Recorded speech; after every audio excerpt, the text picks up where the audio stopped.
Naam, tunasema kabisa adua huwa al-ibad. Dua ni dawa na afya siku zote ni tamu kama kawaida.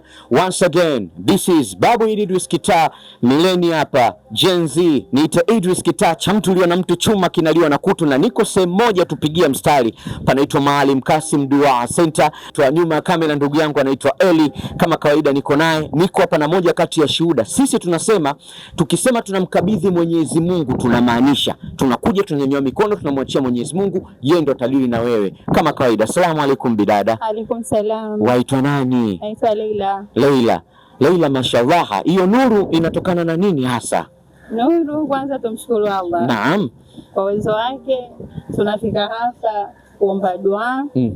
Dua hizi pia Allah ndo anazijibu. Ndio. Pia na wasihi Waislamu wenzangu wote wenye matatizo, wenye kumwomba Allah kwa imani wakaribia hapa kwa Maalim Kasim. Wote tunafanikiwa kupitia hapa, na wengi wanakuja kwa shida mbalimbali. Ndio. Na wengi wanafanikiwa. Sio kwamba watu wanasema kiuzushi ama vipi. Ndio. Watu wengi wanafanikiwa. Na mimi mmoja wapo, nikisema tangu nianze kuhudhuria hapa pia nimeanza kufanikiwa.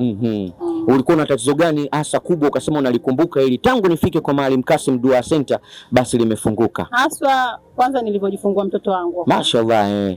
Nilikuwa na shida kwamba tangu nipate ujauzito mpaka ninakuja najifungua nilikuwa na asili kama anapatwa na ganzi. Ganzi hiyo naweza nisifanye kazi yoyote, mtoto wangu nashindwa kumshika. Ndio. Kwa hiyo nilivyoelekezwa nikaja hapa nikawa nahudhuria kila Ijumaa, kila ninapopata nafasi. Kila Ijumaa na Jumapili huwa nahudhuria hapa kama siku ya leo nahudhuria. Safi kabisa, mashallah. Anaitwa Bibi Leila na sasa hivi anakuambia nimemshuhudia mtoto wake, mashallah, ana afya njema. Alikuwa na tatizo la ganzi, lakini pia hapa inafanyika dua hata ukiwa mama kijacho ili kuweza kumlinda na husda na macho ya watu. Maana unaweza, kuna watu wataki ujifungue sasa hizi. Wanataka unani, lakini nimemuona mwanao anacheza, nimemuona atakuja kuwa Messi baadaye anapiga vichwa huyo. Hatari kabisa.